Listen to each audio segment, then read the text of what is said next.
And then after Mass, he Mother present each one of us to him.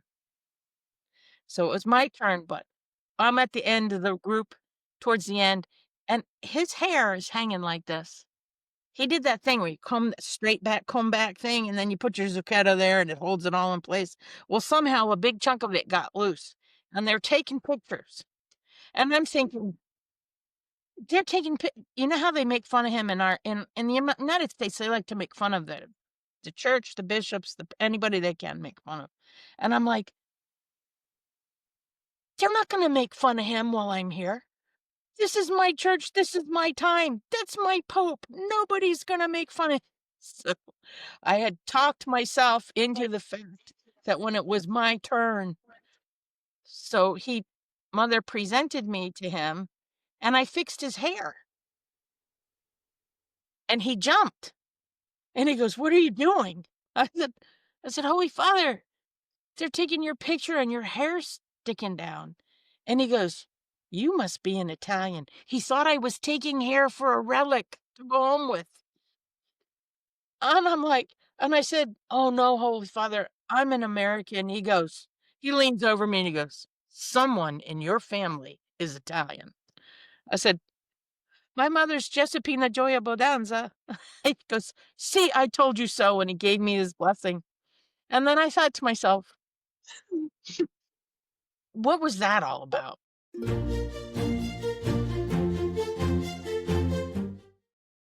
Hello and welcome to another episode of Saintly Sidekicks. With us today is Susan Belavance. She is a Catholic author of many children's books. I have one that we love in our home, When Jesus Speaks, and it's all about the miracles of Jesus. And she's got one coming out in November called This Little Light of Thine, cutest title ever, that's all about Jesus in the tabernacle. Check out all of her children's books. They're phenomenal. And she's got more than enough ideas to keep going forever. And so, Susan, for those who don't know you, would you please introduce yourself and just tell us a little bit about you and your work? Yes, my name is Susan Joy Belavance. It means pure joy. We're working towards that. um, and I have a website. It's called Bella Cora Books. And the whole theme of my life at this point in my life is to do something that Babe Ruth told me about. Babe Ruth told me through reading, not be, but in the spirit, you know. Um, he was raised as a orphan, although his parents were alive. But at 7 years old, he was starting to get arrested in Baltimore. And his dad just put him in the orphanage that that the Xaverian brothers ran. And if you see a picture of these guys, they're all jacked. They're real, like, super manly men. I love looking at them. They're like, this is authentic masculinity. But you have people like, you have 100 Babe Ruths in their control at one time. And so they must have been really strong men. They taught him two things. One was baseball and one was catechism. When he graduated high school, he went right into the minors. So they really taught him baseball well. And then for 2 years in the minors, then he went into became a professional baseball, and then he's became Babe Ruth, you know? He lived a really bad life. He lived a shameful life, and at the end, he's dying in the hospital of throat cancer, and a little boy sends him a letter, and in it was taped a miraculous medal, and it said, "I'm praying for you, babe." And right on the spot, he had a full-blown conversion back to his Catholic faith. He asked for a priest, he went to confession, and he slowly, over 2 years, he died over a long-suffering time. But in those 2 years, he evangelized, he went out, he lived an exemplary faith life. And he said this, and here's the kicker. He said, "Never don't teach a bad boy his catechism." He said, "You need to build we need to build a chapel in a child's heart so that when he gets old, he has somewhere to come back to." Do you see? And he says, and if we don't build it, it won't be there. So the point is that, and he was very, very strong. He goes, they're gonna act like tough monkeys and they don't want it, give it to them anyway. So his point, and I take this to heart, and this is who I write for. It's like I am building a chapel in the hearts of children, and I wanna make the most beautiful art and the most beautiful story so that, like, okay, I'm 69 years old. Do I remember The Wizard of Oz? Yes. I haven't seen that for a few decades, right? Because in the heart of a child is this impressionable thing. That's why they're destroying children in schools right now. The devil, he's not stupid.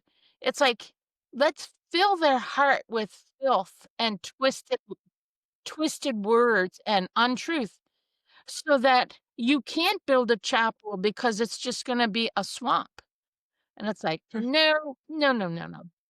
We can't, and we will." I want every Catholic parent out there, every catechist, every teacher, get a hold. I've written stuff in a way that it goes right to the heart of a child. A lot of times people will read the stuff and they start crying.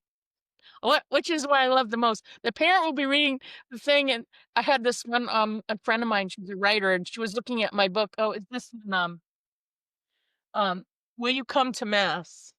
Have you seen this one? This one. Oh, Anyway, yeah. Will You Come to Mass? She's looking at it, and she's turning the pages, and it's funny. The book's funny. It's all the excuses. It's based on, like, Mark 4, why people don't go to mass. I'll show you the one joke in here that you'll like the best. Look at this.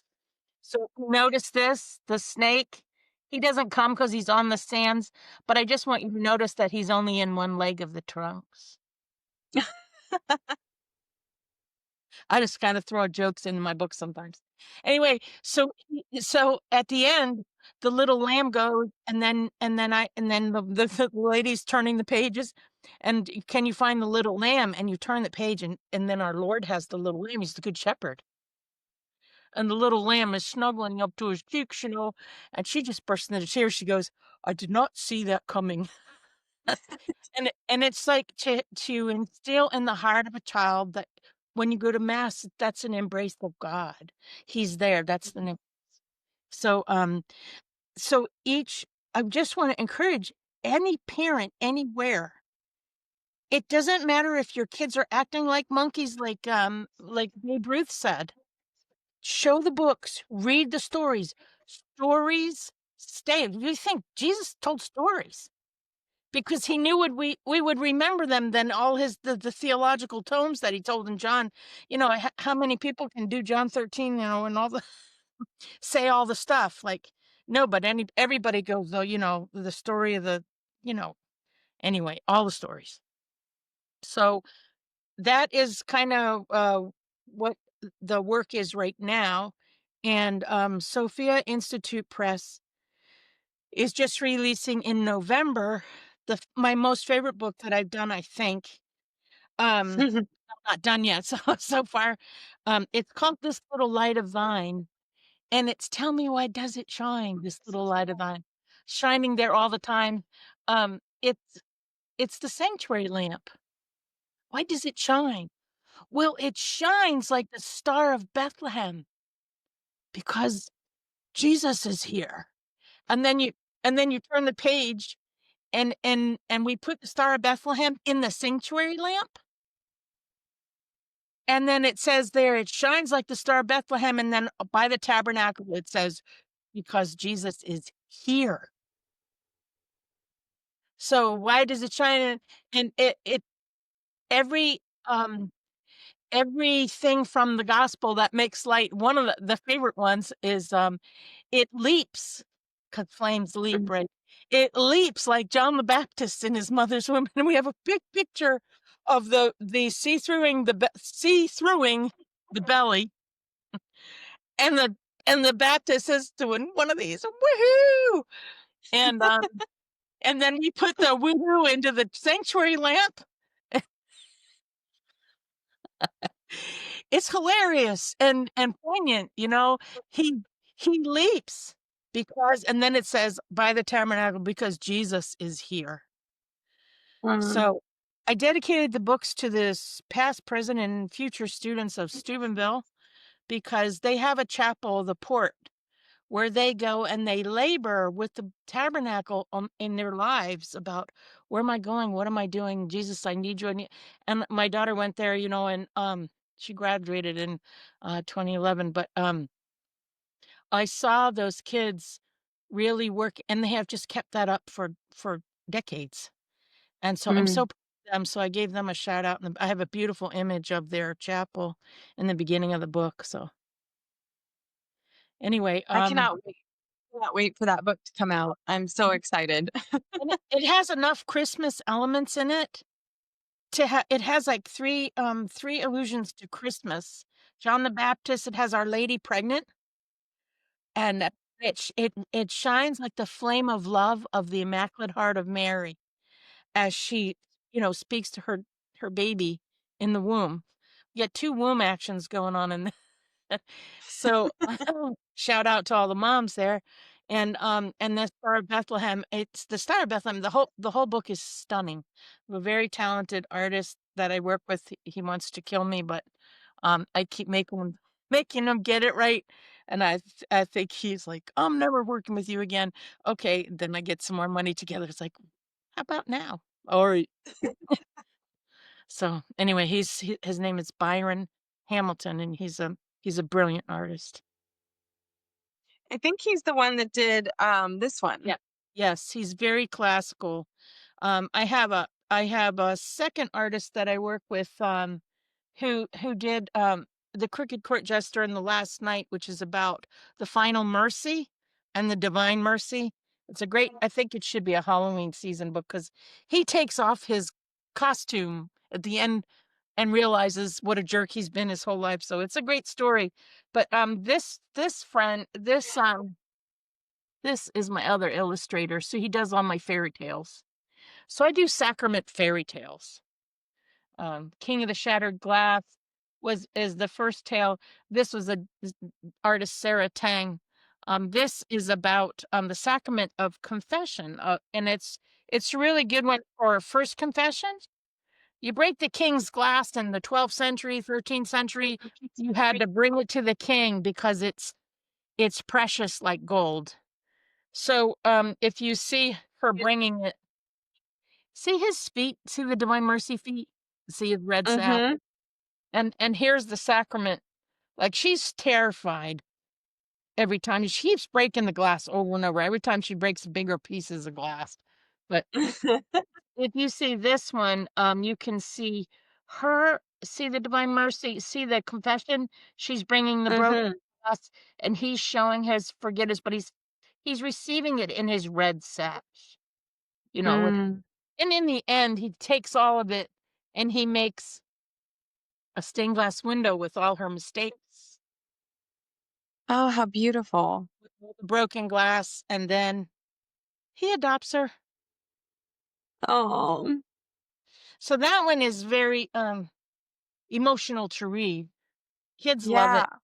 Um and I really think this era is really about the mercy of God. 'Cause we are really in dark places out there. And it's also about the Blessed Sacrament because because of my age, like, I saw the church when she was really believing in the Eucharist when I was a kid. You would not talk in church. You just wouldn't do it. And not Mm. because you're scared of somebody, but because when you go in, there's this, oh, it's the majesty of God was palpable when I was a child, the majesty of God.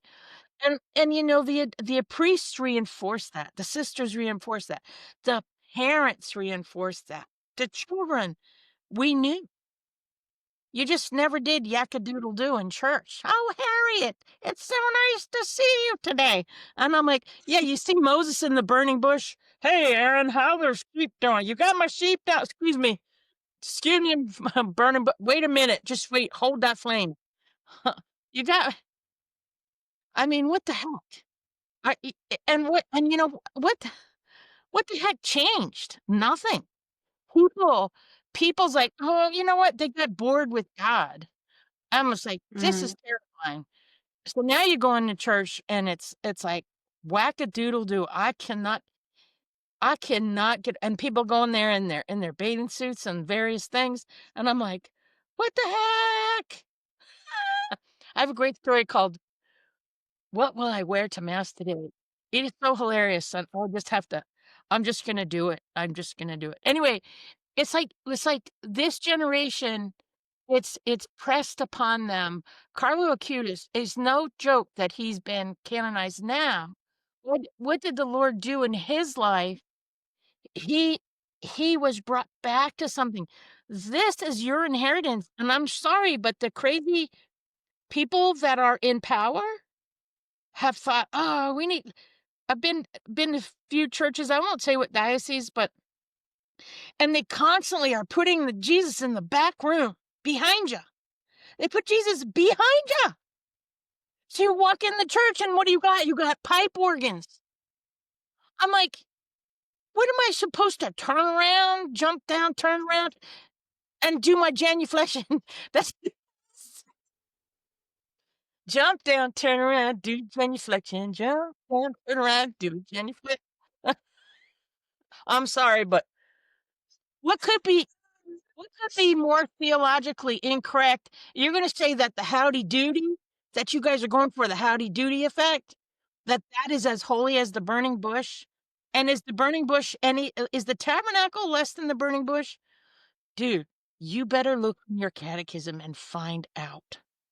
I think the answer is Jesus Christ is true God and true man. And you will be held responsible in your own soul. You're gonna be so embarrassed one day. Anyway, the children have a right, some of the children to come to me and do not hinder them. So what I'm trying to do is bring forward stories and books that'll help parents have the courage to lead. Do you know, I think that this church, this era in the history of the church up till now, up till this decade, the church has been led by a, a clerics. But do you know who I think is leading the church right now? Faithful parents. Mm. Not the ones that are out there saying the thing and this bit and I'm hurting in the church. Shut up. You have never been asked to correct. You know what? If you're a bishop, you correct your brother bishop. But if you're John Barnes in the front seat, be quiet. You have to, you call down the Holy Spirit and he will raise up the clerics and the holy priests. We got to raise up some holy priests and bishops to fight the things, right? Right. So the laity's job is this lead from the rear kind of thing. But by being what? Being faithful parents. Now, Mm. where did I learn all that? Mother Teresa and John Paul II. Let's get right to that. As I realize I'm talking about my work. But I need to talk about it. I don't have a stage for this. I live in a house in the woods. Somebody has to give me a microphone. Daggone. So anyway, the when I was in college, I Our Lady kinda came in my dorm room in a invisible way, but she was so there. Just for a Mm. moment. I don't know. And I was starting to head down the same sliding board that everyone goes when they get to college, and she caught me by the collar, and she brought me to tabernacle. And then our Lord allowed for 9 months for me to experience his presence in the tabernacle. Not like other people, and not with visions and things, but you could feel the beard when you when you walked in. So after that, I couldn't do my studies. I had to drop out of college. I was a senior at the University of Maryland, dropped out of college because I couldn't think. He makes you not be able to think. So then I joined the Missionaries of Charity because they were in my generation, they were the happening thing, and they were beautiful. And mother was she was like bowl you over. And so I was there for 3 years before, and then I decided not to. not to make my vows because I felt like it wasn't the right call for me, because there's never a pen and a paper in anywhere there. You wrote home once a month, you had a pen and a paper in your hand for 1 hour, one day of the month, and you quickly wrote whoever you're gonna write to, and that's it. And I noticed at the end of the time, I'm like plus the, you have to have almost a nursing heart, and a nursing stomach for it's really intense work. It's beautiful, intense work. But I never had more joy in my life than in those years. Mother is Mm. funny, but she's deeply, she's powerful. I mean, she's just powerful. So I'll tell you a miracle that nobody knows about. So I was in Rome. She was coming back from the Nobel Prize, and she was stopping with us. We ended up, and part two is the meeting John Paul with her. But part one was Sister Stella was very sick. She was in the hospital. She had bone cancer. She had Uh, bone cancer in the back, her back, her whole vertebrae. And she was at the uh, point she was so skinny and she's tiny anyway. Well, she had come to she was the Europe she was the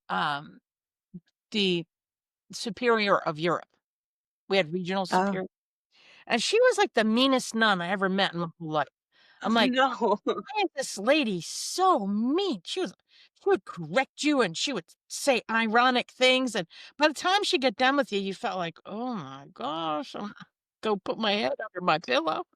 Well, woman had bone cancer, and none of us knew it. We couldn't figure Mm. out why she was so grumpy, but she was grumpy because she was really sick. She must have been in terrible pain, and that's when she was still working. Okay, then it declined to the point where now she's in the hospital. She couldn't even hold a bag of candy. The older nuns are always fond of giving the novices and the postulants, chocolate or candy or something like that a teenager would really like. So she couldn't even hold up her hand with something in it. And so now mother's coming back, and she said to the sisters, we had a bunch of houses in Rome at the time, but at this time there was like three. But, so she was in one of the houses and she said well, she's in the hospital, but she said, you know, "Get me home. Mother won't have time to see me. If I'm in the hospital, she won't have time to come to the hospital. Get me home." And they're like, "But sister, you are" she goes, "No, get me home." She was dying. And, they took her home to San Gregorio, and, the Missionaries of Charity, by the way, live in the chicken coop of Saint Gregory the Great. I lived in it for a while. Oh, wow. It's a I'm thinking that's a huge honor. He's all that. Anyway, so she she got taken home, and, when mother uses the miraculous medal for everything. She uses the memorare, the rosary, and the miraculous medal. So she took out a miraculous medal. She had sister they put her on her stomach, and they opened up the back of her whatever she was wearing, medical thingy, and mother kissed the medal, and she started praying over her back. She prayed over her backbones, she prayed her legs, she prayed her arms, and Sister Stella got up and twirled and ran Wow. down the hallway and ran back. And the next day when we saw Sister Stella, more than the standing, right? She was radiant with joy. And I'm like, "Whoa! That was a huge miracle." Yeah. Unbelievable. It was just completely all of it was just taken away just like that.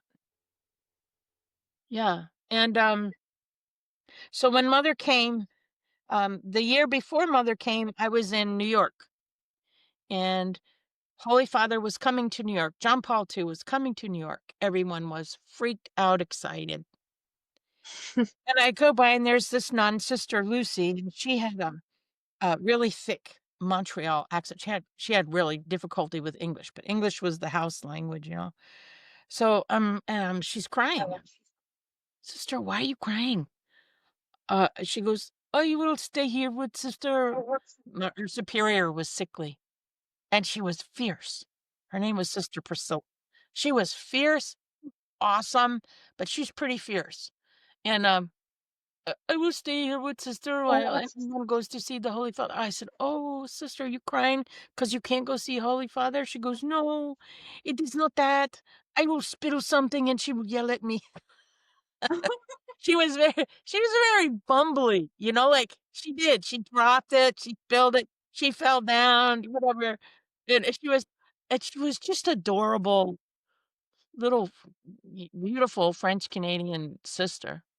And I said, go ask sister." That's what we call the superior, you call her only sister, you don't call her name. So, Oh, like calling your mom Mrs. Wabi, "Go tell mom, go tell sister, ask sister if I can take your place." And she said, "Okay, I will go ask that." She went away and I'm like, "Oh, no. Did I just do that? Did I just give my chance to go see the Holy Father? To stay here with sister and get in trouble with the soup and the whatever?" No, yeah. I did.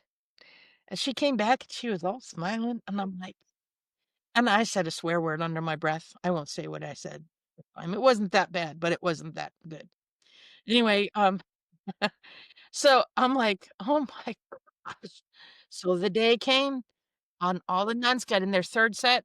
Your 3rd set is what you wear it's not the wash and wear one, it's the 3rd set that's wrapped up in special cloth, and you keep it aside, and it's so in case a bishop or somebody important comes, because the missionaries of charity, their clothes are full of holes usually, and, you're always sewing your holes, that's what we're created. Um, So everybody's in their 3rd set, they're all going out. And then I made sister thing, the eggs didn't this and that, and I just went by so all the nuns came back that night, and they're all like, "We saw." Now, Holy Father had a sweet spot for Mother Teresa and the nuns. Forget about it. They were like his spoiled daughters. When he saw them, it didn't no matter where he was, he would make them. One time he made us come up, we were in the very back of the St. Peter's Square, and we were there, we were all the way in the back, but you can see that blue par everywhere. So, he sends somebody down and they say, "Holy Father wants you to come up and sit with him." So so all of us, this whole troop of us, we're going up there. So anyway, all day, wherever they were, the Holy Father was spoiling them with his attentions. We saw him in no. tricks. We saw him here, we saw him there. And I'm sitting there and I'm going, "Ugh." And so I went to the tabernacle that day and I said, "Lord, this is so hard. This is so hard." All right, the next year I'm in Rome. Mother had just got the Nobel Prize. And she comes to our group because there's about 60 of us. Each group was in a different place. She comes to our group. She goes, "Sisters, would you like to go with me to see the Holy Father? He wants to say thank you for the Nobel Prize." Like everybody screaming. "Ah!" So 4:30 in the morning, I'm on a bus on my way to the Vatican to the Holy Father's private chapel, uh, with Mother, who's taking us. So I get off the bus and I'm walking with her. There's marble stairs. They're marble scoop stairs. How many footsteps on the marble scoop? And who was it? Was Ignatius there? Was Francis there? Saint Francis. You know what I mean? Who was there? Everybody. Brigands and saints and heretics and everybody was on those stairs at one point. So I'm looking at Mother, I'm walking with her up the stairs, and I'm saying to myself, "This is a part of church history that is just, forever." And I just said, "Thank you, God," and then I go upstairs, and Mother says to me there was no seats left. Mother said, "Go sit next to Holy Father on the floor." I said, "Okay." So I walked up, me and Sister Mary Cruz. We're sitting on the floor, and his soutane, that white thing he wears? His soutane is spilling out all over the place, and he's saying his office, which he says, in that black marble chair where the Pope sits, and he's looking at Our Lady's Czestochowa, just the face, and she's got this look on, fierce look, "Protect my church." And I look over in the side, and there's Saint Lucie holding the eyeballs, you know? I love being a Catholic. Mhm. With the plate with the eyeballs on it. And I and I realized today is December 13th, the feast of Saint Lucie. Lucie was the nun whose place I took. And here I am on the floor next to the Holy Father, and I grabbed him by the soutane. He didn't know it, but I just held on to his soutane and I prayed for the woman of the hemorrhage, and you touched the tassel, and, and everything I could think of praying, I just held on, and then he gave us communion and everything, and then after Mass, he Mother present each one of us to him. So it was my turn, but I'm at the end of the group, towards the end, and his hair is hanging like this. He did that thing where you comb that straight back, comb back thing, and then you put your zucchetta there and it holds it all in place. Well, somehow a big chunk of it got loose, and they're taking pictures. And I'm thinking, they're taking you know how they make fun of him in the United States, they like to make fun of the church, the bishops, anybody they can make fun of. And I'm like, they're not gonna make fun of him while I'm here. This is my church, this is my time, that's my pope. Nobody's gonna make fun of so I had talked myself into the fact that when it was my turn, so Mother presented me to him, and I fixed his hair, and he jumped, and he goes, "What are you doing?" I said, "Holy Father, they're taking your picture and your hair's sticking down." And he goes, "You must be an Italian." He thought I was taking hair for a relic to go home with. And I'm like, and I said, "Oh no, Holy Father, I'm an American." He leans over me and he goes, "Someone in your family is Italian." I said, "My mother's Giuseppina Gioia Bodanza." He goes, "See, I told you so." And he gave me his blessing. And then I thought to myself, what was that all about? But here's what that was all about. Our as a laity, as laity, our desire for the dignity and honor of our priests, bishops, and our Holy Father is something that should burn inside of us. It should burn in the heart so that you are assiduous, or you're busy about your Father's business, lifting up your priests so that he can be a man of holiness and dignity and honor, and so that was what was on my heart. It's like, I'm not gonna let they're not gonna make fun of him, not on my watch. What was it I was burning up for his dignity, you know? And that was the payback. That was what a divine payback looks like. So I've had 2 times I've had dreams. I mean, I had a lot of dreams.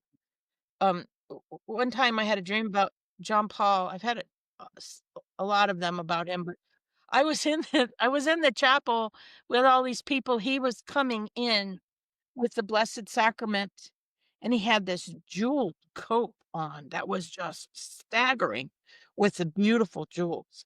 Well, I happened to be totally naked in the church. All the other people had clothes on. I didn't have a stitch.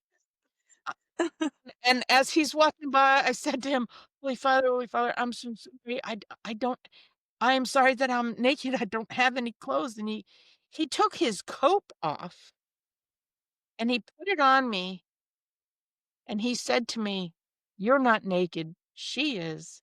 And there was a woman that was dressed really seductively. I mean, Mm. really in leather, all tight, and this and the cleavage and the whole whatnot going on. She was whatnot. And he said, you are not naked, she is." And he covered me with his coat. And, Mm. nakedness is like humiliation of your sin and your life and your humanity and all that. And the jeweled cope is adoration. That's adoration. Adoration. Mm. So, That, and then one time I was in the dormitory, at the Missionaries of Charity, but I was married and I had my daughter in my arm. This my dream. And I was in the professed sisters dorm, which you just wouldn't be in there, period. And I'm like, "Oh my gosh, how did I get here?" And I had blue powder on, I was wearing my sari, I had my daughter, and I'm like, "Am I in so much trouble?" And, Sister Nicolette came and she took me outside, and she said, "Wait here, mother wants to speak with you." And I was like, "Okay, of course she does." Now, because mother, she can take care of business like nobody else. So she comes out and I'm like, "Mother, I'm so sorry. I didn't put this on. I don't know how I got here." And she took her sari and she wrapped it around me and she said, "I am still here and I'm still your mother." Mhm. And That was in a dream that you had? yeah, that was Had that was When was this? After she had passed or when she was oh, still yeah, alive? no, she was, it was my daughter was 4, and my daughter was like no, my daughter was 2, and, she was 91, 92, 93. It would have been in 1993 or 94, and I forgot Okay. what which year did she pass? I forgot. I don't know off the top of my Oh, head. I can't I'm not good with remembering numbers. I think she was That's still okay. alive. Actually, I think Yeah. she was still Wow. alive, but it was, um, it was quite an experience. So, my formation is through her and through my Mm. mom. My mom was a Fatima Rosary person, but also Louis de Montfort. Our family legacy is Louis de Montfort, the Rosary, true devotion to Mary, and wherever we go, we're always a pain in someone's side.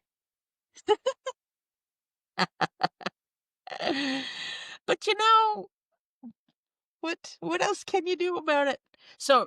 After I left the convent, I taught at first of all, for 8 years, I was like, "Lord, Joy, never put me back in the convent.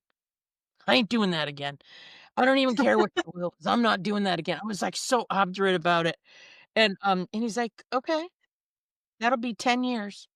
And so 8 years into my sentence, for just being a little poop for not just saying to him, "I don't care what your will, I'm just gonna do what I'm gonna do." But it was honest, and he was honest. Um, and then had this huge surrender one day. I just like this it was such a surrender that God gave me that I felt a rubber band come off of my heart, it was constricting my heart. And I felt it come and then I met my husband 2 weeks later. And then, you get married and then you start that battle. You know what I mean? Marriage is for holiness. It's not for "La a dreams away her heart makes." So, and and so it's like, what channel of grace do you wanna be in? They're all full of rapids and rocks. Just but when you get in it, just be faithful to it. So those are vows. I didn't make vows with the missionaries of charity. I just did a promise each year and then this and I discerned out it was right. That's why you go. You discern that. No, this is not my calling. Well, what's my Mhm. calling? It's writing for children. But it took me like most of my life to get here. Now I'm here. I gotta write as many books as I can before I drop dead. Because here's the point. Here's the important point. A book that imparts grace onto a child or a parent or a reader when you're already dead, that's like pure profit.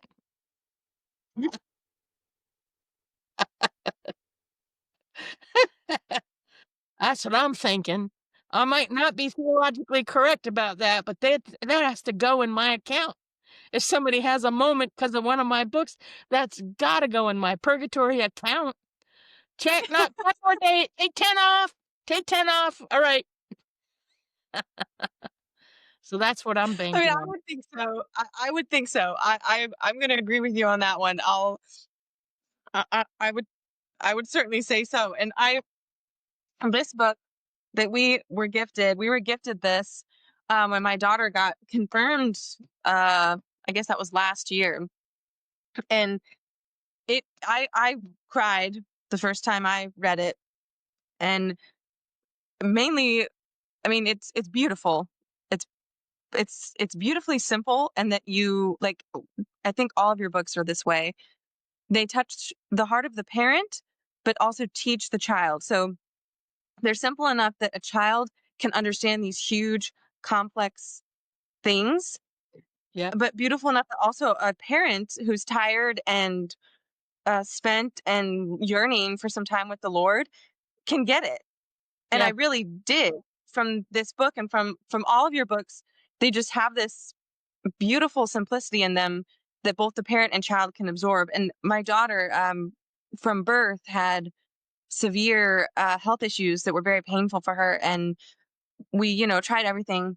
And when she was 7, so a year ago, my husband and I were praying, all those years, but we prayed over her together for about 2 weeks, and then she just received this miraculous healing. And so my that's why my friend bought me this book. So that was one of the reasons that it brought me to tears. I was like, miracles are real. They're still happening. This is beautiful. But it's just, so I love this book. I love the work that you're doing. Keep going, because you even in just your conversations with me, you have wit and intelligence, and it's wonderful.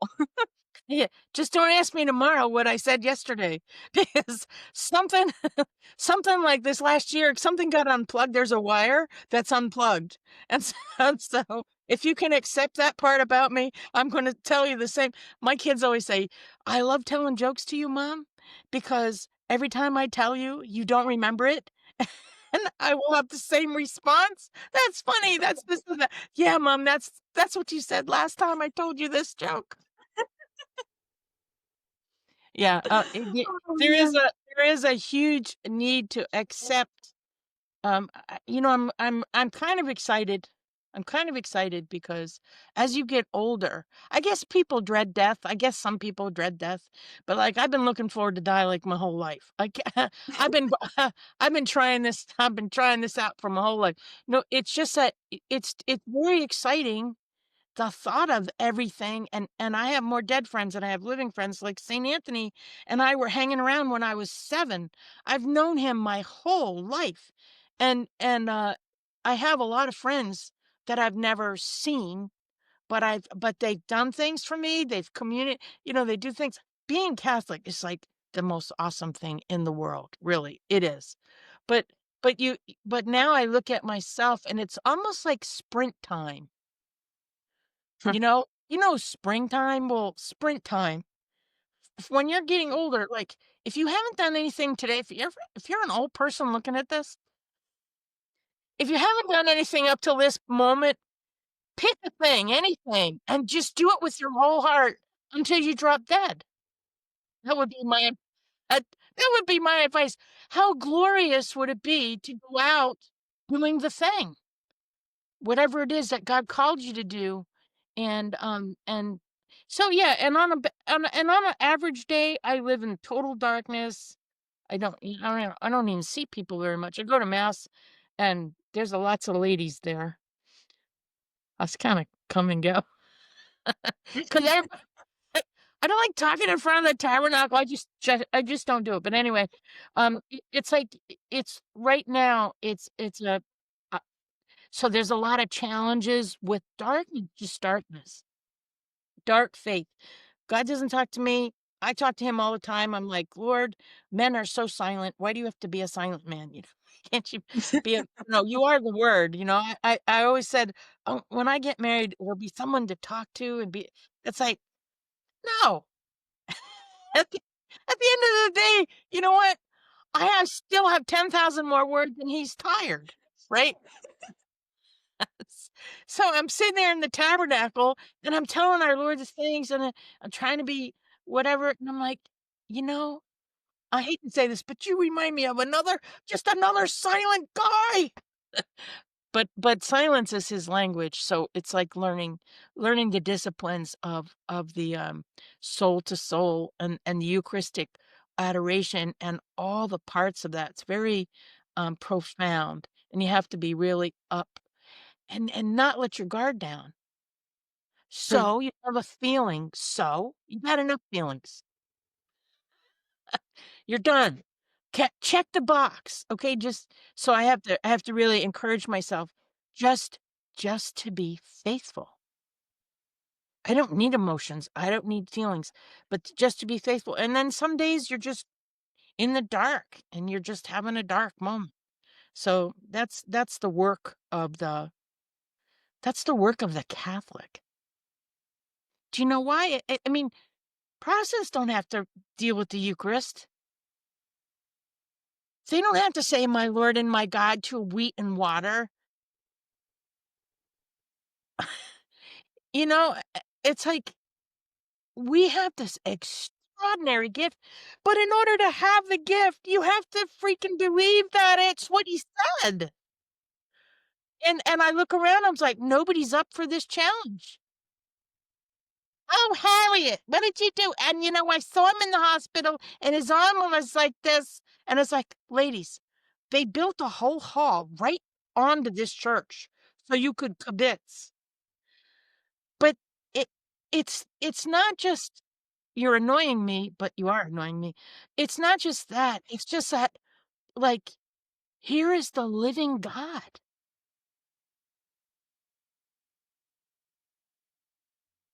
I'm sorry, but we have a lot to answer for. You and don't come and tell me, palsy, palsy, wowsy, wowsy, the horizontal bar. You gotta all kibbutz, kibbutz. We got plenty of time to kibbutz. You can kibbutz the rest of the day. Are you gonna give him 10 minutes after mass, maybe? 10 minutes? We're always so stingy with God. But anyway, my heart would like to return a generation to the awesomeness of the Eucharistic presence of Jesus Christ, true God, true man, body, blood, soul, and divinity, and return my soul to that, to my childhood love of the Eucharist, and I think it's on this generation. It's your generation, it's your people. You're the age of this. You're the age that has to pick up the standard because I'm sorry, but too many professionals drop the flag. And you know what? Do we care? No. Do we care? Oh, heck no. Why? Because the flag's on the ground. Who cares how it got there? And who cares whose job it was to carry it? I'm like, "Dude, you see the flag on the ground? Does somebody have to ask you 2 times to pick it up and go with it? No. No, just do it." And Mother Teresa was a stickler. She was possessed of the Eucharist, Hmm. possessed of the Eucharist, and she was every day in adoration, every day. She goes, "I see him in the bread of life, so I can see him in the distressing disguise of the poor." And both John Paul and Mother Teresa got their faith in the Eucharist from the Blessed Mother. Hmm. You cannot do this work. It's a joke to try to be a Catholic without possessing Our Lady. So let that be a lesson. Let that be a warning to you. I love it. I thank you. You're speaking directly to me, and I know to so many others, but it's so oh, thank you. It's so good to hear, and it's so good to have that just reaffirmed. My parish where I was in a parish in New Hampshire, and we had an extraordinary parish, and then we got an extraordinary priest. We've had a couple of extraordinary priests. Well, the first one set up the volleyball up in the air, and the second guy spiked it, like because they were like Nice. the same thing. But one guy had to cut through some nasty business. Holy smokes! He'll have 32 altar boys, boys, boys, boys, altar boys. on a feast day mass, whatever. They go from the front of the church to the back. Anyway, so what happened is, the peewees need to be there. It sounds like a beehive. It sounds like a beehive, and it's I mean, it's full of life. You're gonna cry. We got more nursing mothers and blankets and breast milk going on in any given mass. Everybody's breastfeeding about like there at any given time there'll be 10 women and a whole bunch of and it's awesome. But if somebody gets obnoxious, then we have a little place in the back where you can take the little but when they get better, then you bring them right back in because we don't want you to stay out in the thingy. We want you in, so and the other sometimes in mom's life, dads are a little different because their wires are different. At a certain point in your mass, sometimes mom needs mass. So sometimes mom could go to mass, at a different mass so she can just recalibrate and leave baby boo boo at home with dad, and then he goes to mass with the rest of them. My parents did that. And Yeah. it's not bad if you have a kid that's so bad that he's destroying everybody and you. Mom needs to pray. She needs to recollect. She needs a moment. So if that means dad and mom split an occasional moment, because mom's like had enough, go ahead and do that. But as far as the beehive, we love it. You know, there's no disrespect in toddlers. There's disrespect in Harriet and Bertha. Oh, Harriet. Ah, Harriet and Bertha stand right up in the middle, right where the priest gives communion when mass is over, and they just chatted up. While Mrs. Mary is on the pew number 3 with her head down because she's trying to pray that her marriage stays together. And here's the thing, to me, it's astounding the lack of respect for the church by the adults. And that's what I get. I look at that, I'm like, "What? What?" And yet they have all these spaces and places to go and chat and chit chat. Step out, man. But it's not even in their conscious mind because they haven't been spoken to about this for 50 years. Right. And there are priests and there are, uh, sometimes the ecclesial community places this great emphasis on fellowship, which is a correct thing to do, but not fellowship in front of the burning bush. Do you know what I mean? Can we kinda get to this back to the Catholic place of reverence and silence and respect? And nobody yeehaws better than a Catholic. I'm sorry. Our parties are great. We're allowed to have a drink. We can dance our feet off. We can have as much good times as we want, just not in front of the tabernacle. Do you know what I mean? Yes, thank you so much. And Susan, seriously, I really cannot wait for the Oh, This Little Light of Thine to come out. mine. It's gonna Yeah. be a Christmas gift for my kids. I can tell you that right now. Yeah. And this has been so much fun. Thank you so much for just You're chatting with welcome. me. And I know anybody that sees this is going to be uplifted. And thank you for sharing that you experience challenges and darkness as well. I think sometimes when someone is this um, jovial and entertaining, you think, oh well, they don't know what I go through. You do.